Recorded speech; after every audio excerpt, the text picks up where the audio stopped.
গত কয়েকদিন থেকেই পটুয়াখালীতে কিন্তু ভারী বৃষ্টিপাত অব্যাহত রয়েছে।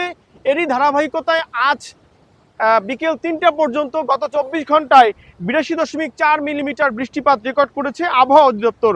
এছাড়া আবহাওয়া অধিদপ্তরের সর্বশেষ যে বুলেটিন তাতে বলা হয়েছে পটুয়াখালীর পায়রা সমুদ্র বন্দর সহ চট্টগ্রাম, মংলা এবং কক্সবাজার সহ সারা দেশের সমুদ্র বন্দরগুলোকে ৩ নম্বর সতর্কতা সংকেত জারি করা হয়েছে। পাশাপাশি ভারী বৃষ্টিপাতের সম্ভাবনা রয়েছে। আমরা যদি এই মুহূর্তে কুয়াকাটার পরিস্থিতি বলি, যে এখানকার যে পর্যটকরা রয়েছেন তারা কিন্তু এই যে বৃষ্টি বিলাসে মেতে উঠেছেন। সমুদ্র সৈকতে অনেকেই ছবি তুলছেন, প্রিয়জনদের নিয়ে বড় বড় ঢেউয়ের ঝাপটায় নিজের গা ভিজিয়ে নিচ্ছেন।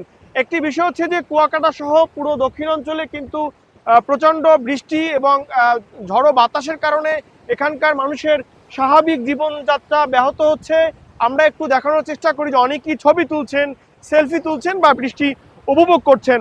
আবহাওয়া অফিস থেকে বলা হচ্ছে যে পটুয়াখালী সহ দক্ষিণাঞ্চলের বৃষ্টিপাতের কারণে ফসলের খুব বেশি ক্ষয়ক্ষতি হওয়ার সম্ভাবনা নেই, যেহেতু এখন মাঠে তেমন কোনো ফসল নেই। তবে বৃষ্টির কারণে পটুয়াখালী সহ জেলার বিভিন্ন এলাকায় কিন্তু জলাবদ্ধতার সৃষ্টি হয়েছে। পটুয়াখালী শহরেও গুরুত্বপূর্ণ সড়কগুলোতে পানি জমেছে। তবে বৃষ্টি কমলে এবং নদীতে জোয়ারের পানি কমলে এই জোয়ারের পানি বা জলাবদ্ধতা সেটি নেমে যাবে। এছাড়া অনেক জায়গাতে আমাদের খবর পেয়েছি যে সেখানকার মানুষ পানি বেড়ে যাওয়ার কারণে অনেকেই দুর্গত অবস্থায় রয়েছেন। বৃষ্টির যদি পরিমাণ বাড়ে বা ভারী বৃষ্টিপাত সৃষ্টি হয়, সেই ক্ষেত্রে মানুষের দুর্ভোগটা আরও বাড়তে পারে।